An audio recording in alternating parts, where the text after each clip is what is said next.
All right, welcome back. In the previous class, I showed you how to calculate your pricing, your product, and also your quantity growth rates. Right now, we have seen this is where we stop. Now, in this section, what we are going to be looking at, we're going to now see how we can integrate these metrics to arrive at our revenue per product. Right, to arrive our revenue per product for every year. Now, remember that this is calculated based on yearly basis. We are able to multiply this quantity per month times 12, which is 1 year, right? 12-month period makes 1 year to arrive at this. Then we now use this one. We now use this figure to apply to our growth rate, which gives us this quantity growth rate every year, right?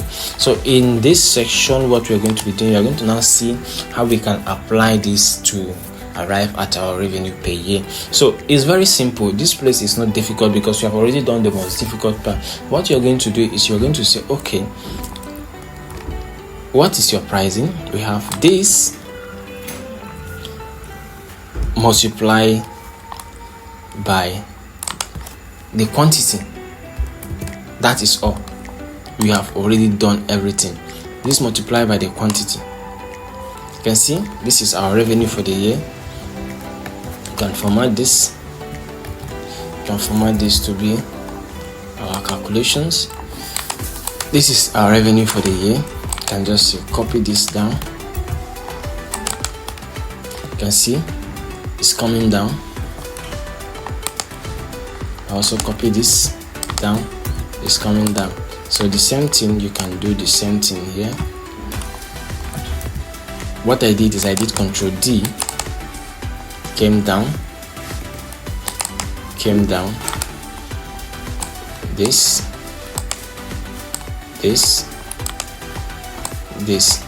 so you can see everything is perfect. So that is just it. We have now determined our revenue for the period. Now what is going to be our total revenue is going to be equals to summation of all this. That's what I did is alt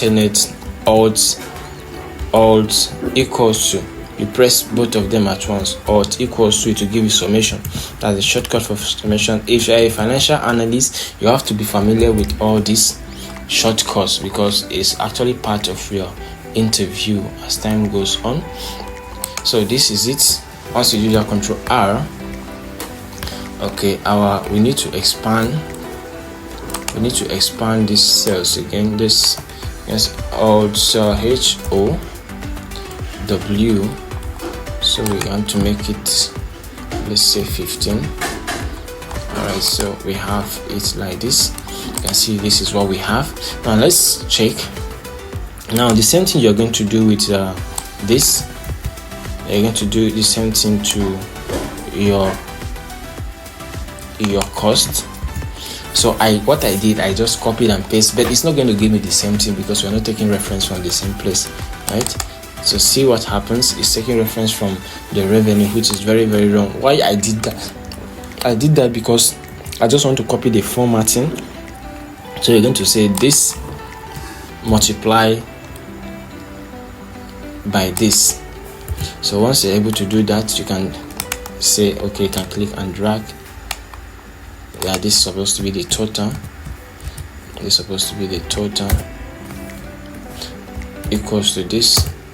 So to confirm your entrance, you can just say, you can check.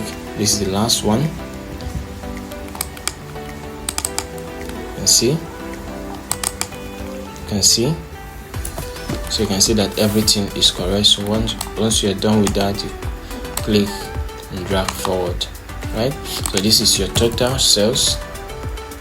Total, let's see. Right, so let's have to include this too. Total, the same thing with this.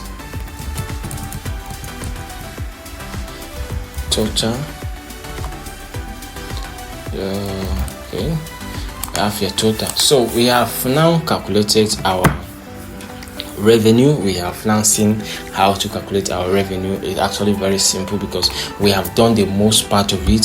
So we have done the most part of it, right? So this is how to do it If you have not still subscribed to this channel, this is the right time for you to do that. You can already see that we have a lot of contents we are dashing out for you just to learn, to keep you abreast in your goal, in your career, right? Nobody's, even me, I'm still learning. So that is why it is very important as you're watching. If you have any observation, you have any comment to make your comments. I'll go through it, and I'll also thank you, because I just learned from you. I'm not too big to learn, you're not too big to learn.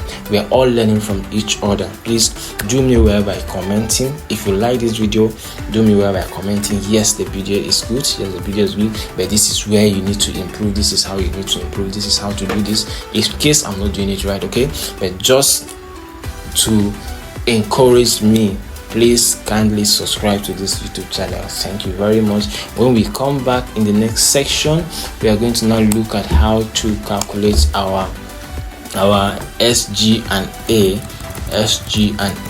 So let's go ahead and format this to be our heading 1. Yes, and now month in a period, because we already have the month in a period earlier on, I can just go ahead and say, okay, let me link this from here. This is a link cell. The two of them are link cells actually. So we are going to say these are link cells. What I did is Control R, that's why it filled up. Now we also have our inflation. No, it's not supposed inflation. So our inflation is also going to be a link cells from here. Now understand this, everything that has to do with cost is tied to inflation rate, right? Then everything that has to do with pricing is tied to pricing rate, right? So that is just how to understand. So because we are dealing with costs, expenses, that is why we have to tie everything back to the inflation, right? So we have now linked our month in a period and our inflation index. Now we are going to now look at how to build a salary schedule. Now the head count for each salary schedule, remember that this your cell should always be an explanatory.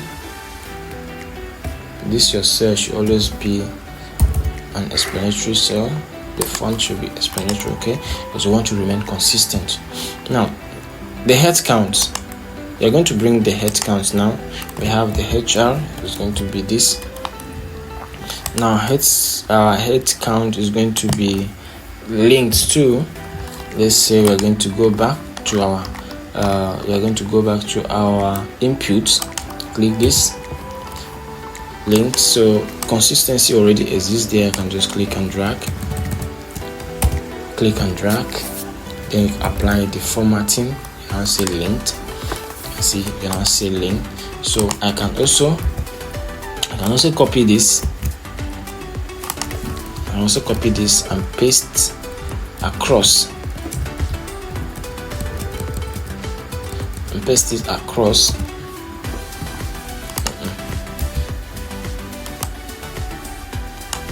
it across. So because the consistency has already existed, I know that the gap between this and this is 2 columns, right? So the gap between this and this is 2 columns. So it has already known that, okay, since we have this is linked to this, then the next one should be this. So that is one thing with Excel. Once you're able to understand the flow of things, it becomes easy. Remember, as I always say, that consistency and accuracy is very, very important. You don't say because you want to be fast, you want to be quick, you want to finish this modeling fast enough to save you more time to flex around, you will just be messing things up. So no. So if you must speed, then you must make sure that you are accurate. Now, what do we have to do here? It's very simple. Let's go back to our base here. It's very simple. Now we have been able to link our salary. So what you are going to do is you are now going to say, okay, the salary we are going to be paying every manager every year. The salary we are going to pay the managers every year, every month, is 500,000 for the manager, right? Then multiply by how many managers we have. When you now multiply it by how many managers you have, you now multiply it by the number of periods, the number months in a period. That's the number of months in a period, which is 12. Then when you do that, you now multiply it by the inflation rate, because Managers, as we are being productive, as we are growing, staff welfare too increases. Yes, of course, things get tougher, staff welfare increases. That is why sometimes you see companies that cannot keep up with the demands of the staff, sometimes they cut the staff operation, the staff, the number of staff that are working, and to improve their revenue and other things. So this is actually very important. If you are able to integrate all these economic concepts into your models and you're operating with it, you discover that you will not find it difficult, because you already have it that, okay, at the end of the day, this is what I should be making.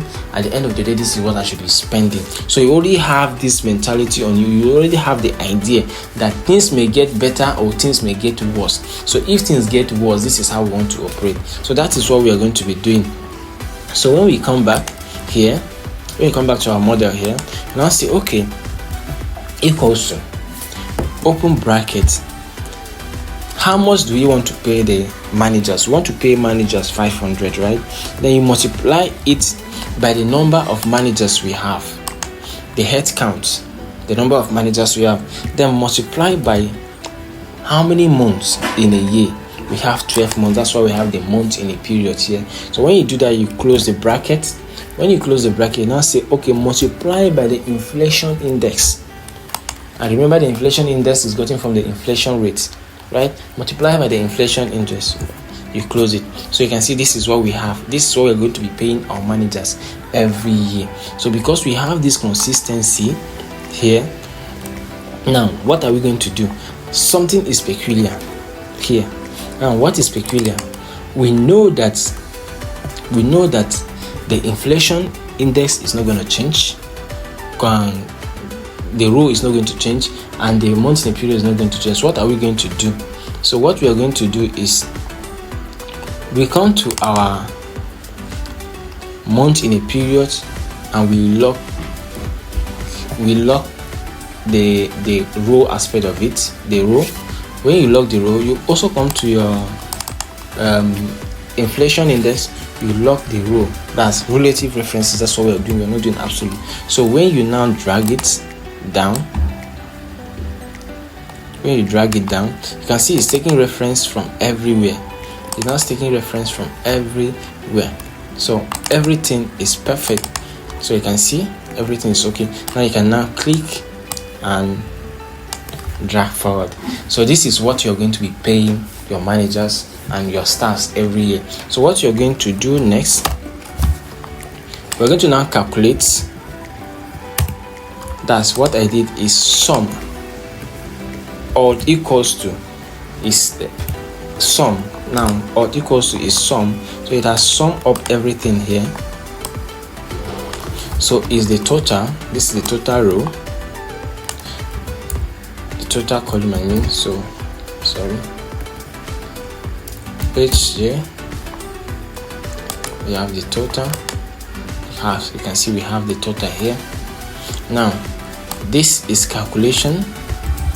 Remember, we want to be consistent, so this is calculations. We have already calculated. So you can see that at the end of every year, this is what we are, this is what we're actually going to be paying. And if situation remain constant, this is what we are going to be paying every year. But if the economic situation changes, this is what we are going to be paying.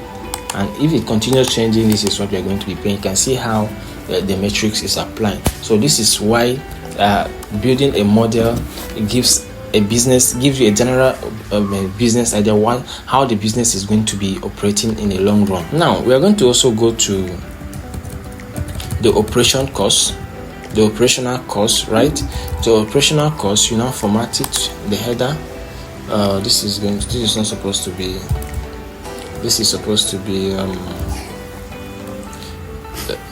heading 2. Okay, the operational cost. Now rent, I have explained that of rent earlier on, so you can still do the same thing here.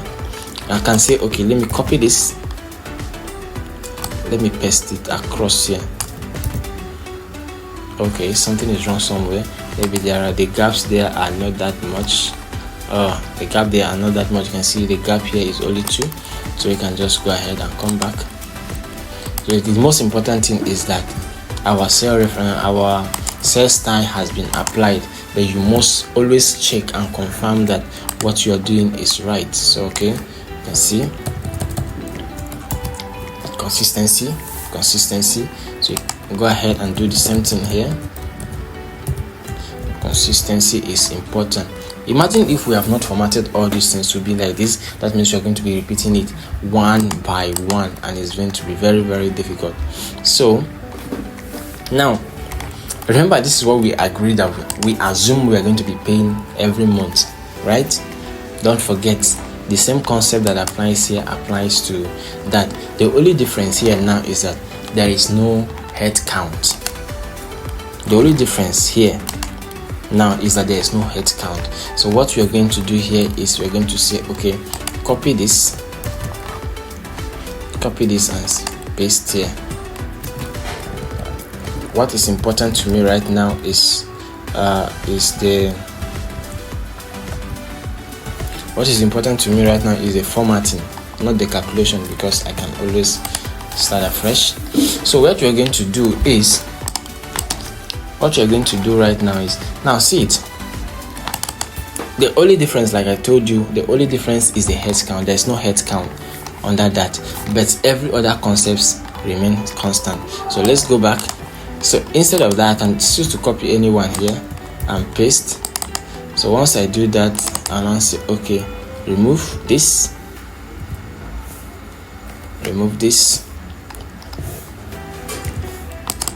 So this one should be rent multiplied by this. So we're going to now put relative reference, then multiply by inflation rate, right? We have the rent, which is this, multiply by number of months in a period, then multiply by the inflation rate. So that is just it. So that's the difference. So once you're done, you can just click and drag.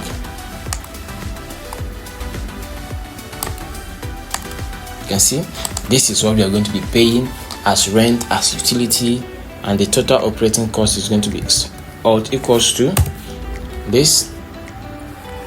Is going to be a subtotal, because we still have alt equals to, it's going to be a subtotal. Where is our subtotal?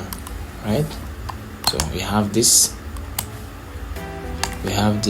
Now what is going to be our total operating cost? Our total operating cost now is going to be equals to our salary plus this, right? When we get that, now put the total sign,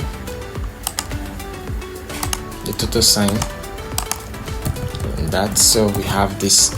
Now that is our total operating cost, right? Now our total operating cost, we now have it. So that is it on how to get our total operating cost. Okay, let's go ahead and also summarize our SG&A, because that is what we are going to be taking to, that is the value we are going to be taking to our statement of financial, sorry, that's what we are going to be taking our statement of income statement, right? So let's go ahead and say this is 722. Now here, what is our salary? First of all, link your salary, because that is what we have already known.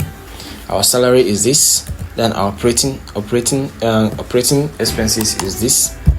So now this is where some people actually get it confusing. If you remember in our inputs, that's our assumptions. Remember I said input can also be called assumptions, depending on how you, the language can change, but it still means the same thing.